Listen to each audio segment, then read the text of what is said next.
वह सिर्फ एक बच्चा था, कमजोर, चुप और डरा हुआ। उसकी उम्र ज्यादा नहीं थी, लेकिन उसकी आंखों में वह थकान थी जो आमतौर पर उम्र से पहले जीवन की मार झेल लेने वालों में दिखाई देती है। जब वह पहली बार कैसी विटसन के घर आया तो उसके हाथ कांप रहे थे, चेहरा भावहीन था। वह किसी से आंखें मिलाने की कोशिश भी नहीं कर रहा था, मानो उसे भरोसा ही ना हो कि यह जगह भी अस्थायी नहीं होगी। उस बच्चे का नाम यहाँ कोई मायने नहीं रखता था, क्योंकि वह उन 1000 बच्चों में से एक था जिन्हें लोग सिर्फ एक बच्चा कहकर अनदेखा कर देते हैं। उसका अतीत टूटा हुआ था, ऐसा अतीत जिसमें उपेक्षा थी, अस्थिरता थी और बार बार छोड़े जाने का दर्द था। उसने कभी यह महसूस नहीं किया था कि कोई उसे बिना शर्त के भी अपनाएगा। केसी वॉटसन, जो वर्षों से फॉस्टर केयरर थी, उसे ध्यान से देख रही थी। उन्होंने बच्चे के दर्द को पहले भी देखा था, लेकिन यह बच्चा अलग था। यह रोता नहीं था, शिकायत भी नहीं करता था, सवाल भी नहीं पूछता था, बस चुप रहता था और उसकी चुप्पी किसी सोच से कम नहीं थी। शुरुआती दिनों में यह बच्चा किसी नियम का विरोध नहीं करता था, लेकिन यह कोई चिंता का विषय नहीं था। चिंता का विषय तो यह था कि वह किसी बात के लिए कोई प्रतिक्रिया भी नहीं देता था। खाना सामने रख दिया जाए तो खा लेता, बिस्तर दिखा दिया जाए तो सो जाता, जैसे वह जी नहीं रहा था, बस समय काट रहा था। किसी को समझ आ गया था कि यह कोई डिसिप्लिन नहीं है, बल्कि यह डर से पैदा हुआ है। इसमें इसकी किसी तरह की कोई समझ ही नहीं है। रातें सबसे कठिन होती थी। वह बच्चा अक्सर नींद में चौंक जाता, पसीने से भीगा हुआ उठ बैठता, कभी कभी बस दीवार की ओर देखकर बैठा रहता, मानो अतीत की कोई तस्वीर उसे डराए जा रही हो।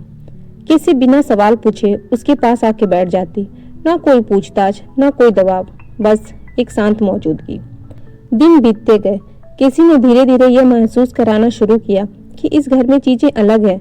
यहाँ गलती पर मान नहीं पड़ती, चुप रहने पर सजा भी नहीं मिलती और रोने को कमजोरी नहीं समझी जाती। फिर भी बच्चे का दिल खुलने में समय लग रहा था। वह हर अच्छे पल के बाद किसी बुरे पल का इंतजार करता, क्योंकि उसके अनुभव ने उसे यही सिखाया था। एक दिन बहुत छोटी सी बात हुई। बच्चे से गलती से दूध गिर गया। वह तुरंत ही सिमट गया, आंखें बंद कर ली, जैसे कि किसी के वार का इंतजार कर रहा हो। किसी ने बस एक कपड़ा उठाया और कहा, कोई बात नहीं, चलो साफ कर लेते हैं। बच्चा अवाक रह गया। यह उसके लिए नया था। उस पल कुछ टूटा, कुछ ऐसा जिसकी आवाज नहीं थी, और वो था डर की एक परत जो बच्चे के मन में थी। इसके बाद बदलाव बहुत धीमे धीमे आने लगा। वो पूरी तरह नहीं, लेकिन थोड़ा थोड़ा बोलने लगा। पहले छोटे शब्द, फिर उन छोटे छोटे शब्दों को वाक्य में पिरोया गया। कभी कभी वो हंस भी देता और खुद चौंक जाता कि वो हंस कैसे सकता है। केसी जानती थी असली परीक्षा अब शुरू होगी, क्योंकि जैसे जैसे बच्चा जुड़ने लगेगा वैसे वैसे पुराने डर भी लौटते हैं। वह कभी कभी फिर से चुप हो जाता, फिर से दूरी बना लेता, लेकिन इस बार केसी पीछे नहीं हटी। उन्होंने बार बार यह एहसास दिलाया कि वह कहीं नहीं जा रही है, हमेशा उसके साथ है।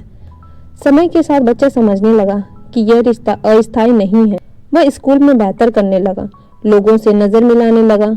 सबसे बड़ा बदलाव यह था कि उसने इंतजार करना शुरू कर दिया था, केसी के घर लौटने का, अगले दिन का, आने वाले कल का। जो बच्चा कभी भविष्य के बारे में सोचता ही नहीं था, अब उसमें उम्मीद जन्म ले रही थी। केसी के लिए तो सबसे मार्मिक पल वह था जब बच्चे ने एक दिन बहुत साधारण से शब्दों में कहा, आप मुझे छोड़ोगी तो नहीं? किसी ने बिना किसी लाल लपेट के जवाब दिया, नहीं, कभी नहीं। बस एक शब्द ने बच्चे की पूरी दुनिया बदल दी। वो बच्चा पूरी तरीके से तो ठीक नहीं हुआ, क्योंकि गहरे घाव इतनी जल्दी नहीं भरते, लेकिन उसने जीना सीख लिया, भरोसा करना सीख लिया, और सबसे जरूरी यह मानना सीख लिया कि वह सिर्फ एक बच्चा नहीं, बल्कि एक इंसान है जो प्यार के योग्य है। अगर आप कहानी के अंत तक पहुंच गए हैं तो आप समझ पाए होंगे कि जस्ट ए बॉय दरअसल उन सभी बच्चों की कहानी है जिन्हें दुनिया अक्सर नजरअंदाज कर देती है। यह कहानी हमें बताती है कि बच्चों के व्यवहार से हम समझ सकते हैं कि उनके मन में दर्द है या फिर खुशी। प्यार हमेशा शब्दों का मोहताज नहीं होता। एक स्थिर, सुरक्षित रिश्ता भी किसी टूटे जीवन को जोड़ सकता है। धन्यवाद।